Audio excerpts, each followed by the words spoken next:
Hi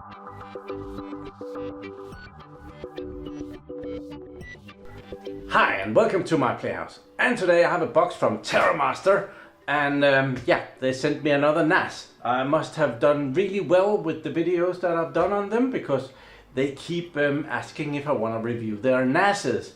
They did though this time mess up a little bit, because I was supposed to get this in Portugal because I really wanted this NAS in Portugal, but they forgot to ship it fast enough. So if it would have been it would have arrived after I had left, so I've had to get it here, and then I'm gonna have to bring it to Portugal next time that I go there. But let's see what they shipped.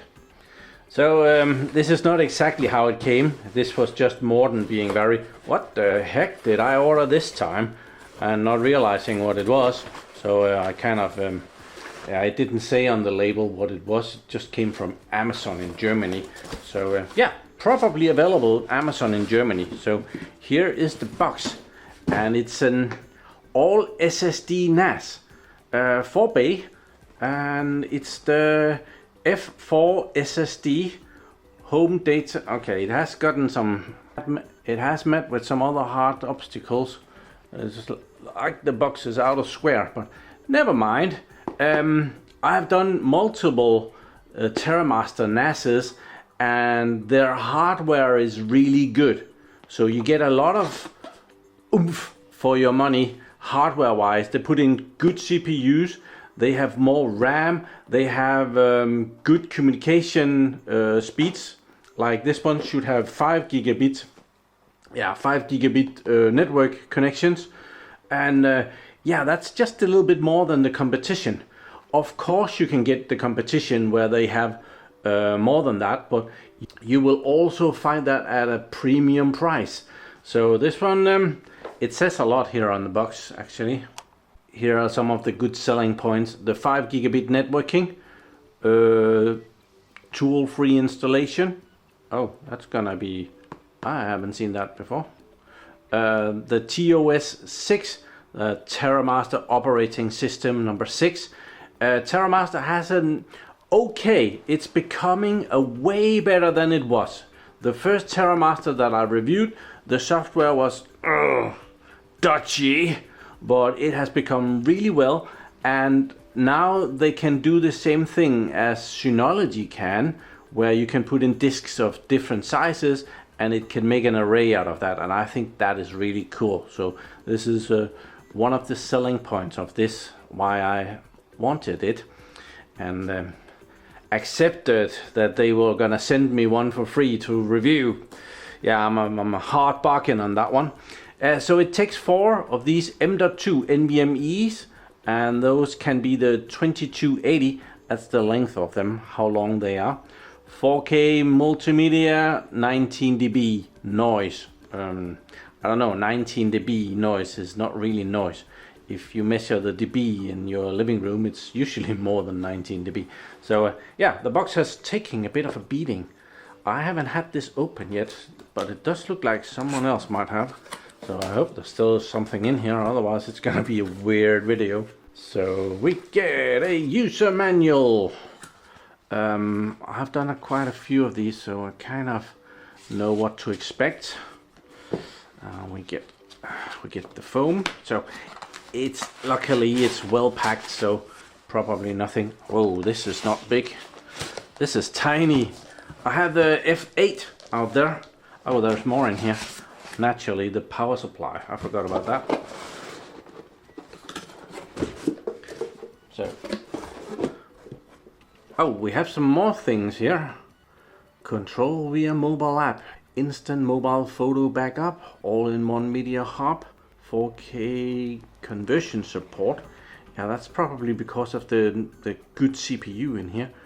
File access remotely, smart user management. Okay. And we have the box here. We have a power supply.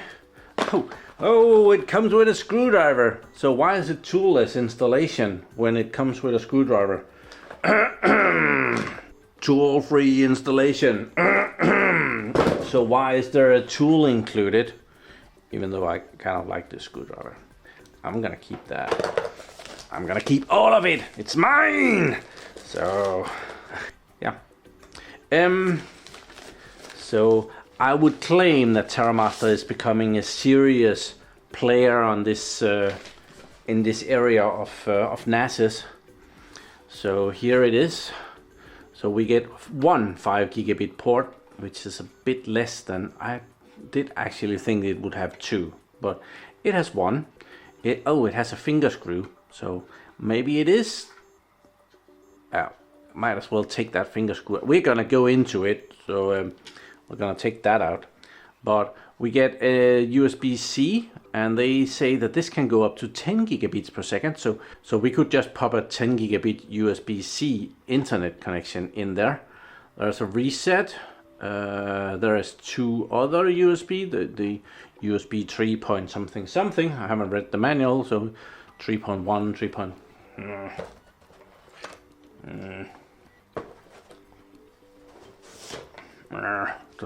Does it say? No, this is just a quick installation on multiple languages. Oh, there is actually a little bit of something. Okay. Oh, then there are some warranty stuff. Let's hope it doesn't break. Okay. Oops. Oh, it comes out. That's nice. Apparently it comes with 8 GB of RAM. That is nice. Unfortunately, I believe there is only 1 RAM slot in here. Yep, only 1 RAM slot. That has to do with the CPU only being CPU for 1 RAM block. CPU is hidden under here, so it's passive. It doesn't have any bootable. It doesn't have a USB stick. Oh, that's new. So they have put in this thing to boot from. Before there was just this USB port in there where you could connect whatever you wanted. Then we have the 4 NVMe slots down here that you can put your NVMe in. So it's a very tiny box. It doesn't look like much. Okay, I cheated. TerraMaster has a very nice spec sheet here that tells you everything that they can do. And this box has the Intel N95 CPU in there. And that is a CPU that can turbo boost up to 3.4 gigahertz. The normal clock speed is around 1.7 gigahertz. It's a 4-core CPU, and those USB ports that I was looking at, they are USB 3.2 ports, and they can handle up to about 10 gigabits per second. So that they are fairly good.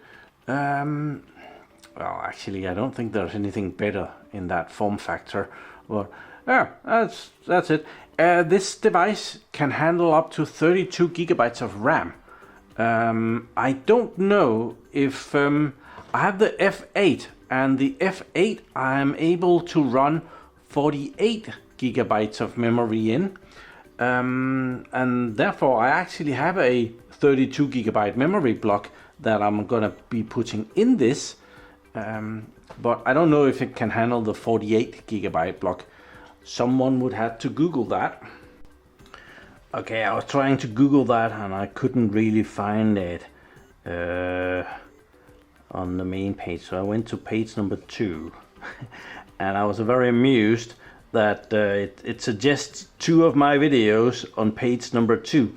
I'm not actually logged in as my PlayHouse right now, so probably it knows who I am, but well, it promotes my videos very well. Never mind, I don't know if it can handle 48 gigabytes yet. Unfortunately, I don't have anything that can do 5 gigabit network. I have 2.5 and I have 10. No idea if a 10 can do 5. Well, I don't know. I'll have to look into that. Power usage of this box. I just had a look at the power supply here, and it's very convenient. It's a 12 volt power supply, 4 amps, so that is 48 watts, and that is absolutely maximum. I do not expect that this box uses anywhere near that. They have, of course, supplied a power supply that can handle the power usage of the F4. and with a good margin so you don't run into issues. We also get a very nice black networking cable for it. I forgot to show that. And there was something else in here. Well, it was that screwdriver. And then there was a couple of tiny screws. I'm guessing that these are extra screws for these. If you are clumsy and lose some. Weirdly enough, they have not made so that you can use the shorter ones here. You can only use the longer ones. So yeah, CPU has a TDP of 15 watts, so that shouldn't be using more than that. Oh, sorry. Look at that. I just found there's a USB stick right there. So maybe we can do some magic stuff on this. We might have to get rid of that thing. If that is, I think that is where we're booting from. I think that's where they store the TOS operating system. When you start this for the first time, you put in your NVMe slots, and what it does is that it has the operating system up here, and then it installs it onto the slots here. I think it installs it to each of them. It's just a tiny little operating system, so it will install itself on all the different NVMe storage disks. And then if you remove one and put in another one, it will still have the operating system from the other ones, including all your changes and locks and whatever, and it will copy that data over to the new one. So yeah, very cool. And apparently also now with a hidden little USB up there in the corner. Awesome. It has two fans. I forgot that. I was almost gonna say that this was passively cooled, but then I remembered the 19 dB. Where should the 19 dB come from? Then I realized there's actually fans. So I was planning on reviewing this in Portugal. So I actually brought this RAM block all the way to Portugal. Do you know how heavy this is? It's not a 48 gigabytes. I stole the box. Inside is a 32 gigabyte block. Well, we updated the F8, which is actually in my data center out here. We updated that from, I think it came with 16 gigabytes, and then we updated it to 32 gigabytes. And then someone told me you can actually use 48 gigabytes in that specific NAS. So I purchased a 48 gigabyte block and upgraded it again. So now that NAS, which is at the moment a Proxmox server, is running 48 gigabytes. I'm gonna put this 32 in here because it's comes to better use in this box than in the box just sitting doing nothing. So in mere seconds we put in 4 times as much memory in this box, and it's gonna be very happy about that when we set it up at some point. I don't think I want to set it up here. I want to bring this to Portugal and I want to set it up down there. So I'm gonna pack it. I need to buy some NVMe drives. I'm out. It should be able to take 8 terabyte NVMe drives here. There is the limitation of these boxes that I think they run on a PCI Express X1. It actually says it here, PCIe 3.0 X1. So there is a limit to how fast each of these are. And I do believe that's the bottleneck. It's not that beneficial to get the very fastest NVMe drives in here. If you get something really cool, like the quickest Samsung disks, the bottleneck is gonna be this. I can actually see that up here it's a PCI 3 X2. So these two slots are twice as fast as these two slots. So most definitely start by putting in those two and then expand with those. Found a little thing that explains that. The PCI Express 3.0 is there. So X1 is about 1 gigabyte per second and the X2 is about 2 gigabytes per second. So the very fastest Samsung drives are way more than that. So it wouldn't be beneficial to get that. Remember that the network connection is 5 gigabits. So that's about 500 megabytes per second, right? Okay, I just had a look at the different prices of NVMe drives, and well, the prices aren't that far apart. If I wanted to put a Samsung 990 in here, I would have to pay about 2,000 Danish kroners, and if I wanted a cheaper brand that is a little bit slower, that's about 1,700 Danish kroners. So, and that is for a 4 terabyte stick. The 8 terabyte sticks are ridiculously expensive. Oh, the CPU speed, the benchmark. This benchmarks at 5300, which is quite good. It's not bad at all for a tiny little box that uses next to no power. That's pretty good. I have some NVMe drives here. These are tiny. I have 2 here. Those are 128 gigabytes, and another 2 here. There is 256 gigabytes. For fun and giggles, we're gonna put those in so that there is something in here. So we're gonna take the 2 bigger ones, the 256, and we're gonna put those in where it's an X2 slot. So let's see.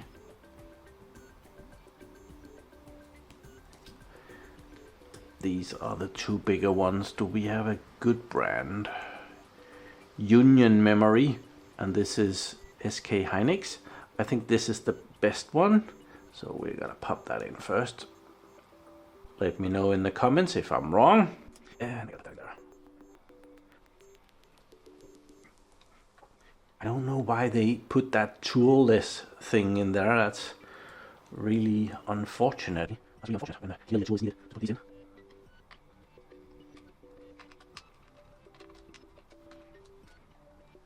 And these are actually Samsung, but they're very small. So yeah.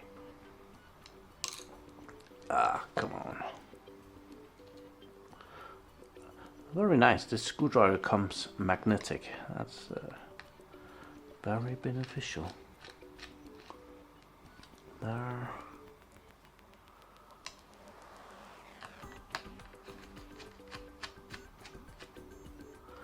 So now this is ready to go.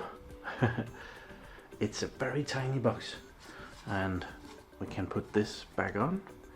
And we have a TerraMaster box ready to go with me to Portugal.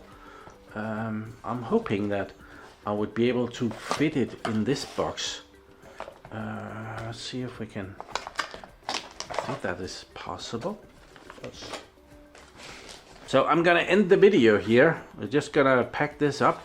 It's a very nice box. The TerraMaster F4 SSD. A fully flash drive home NAS box. You can of course put something way bigger in there than that ridiculous 768 gigabytes of NVMe storage that I had available. So yeah.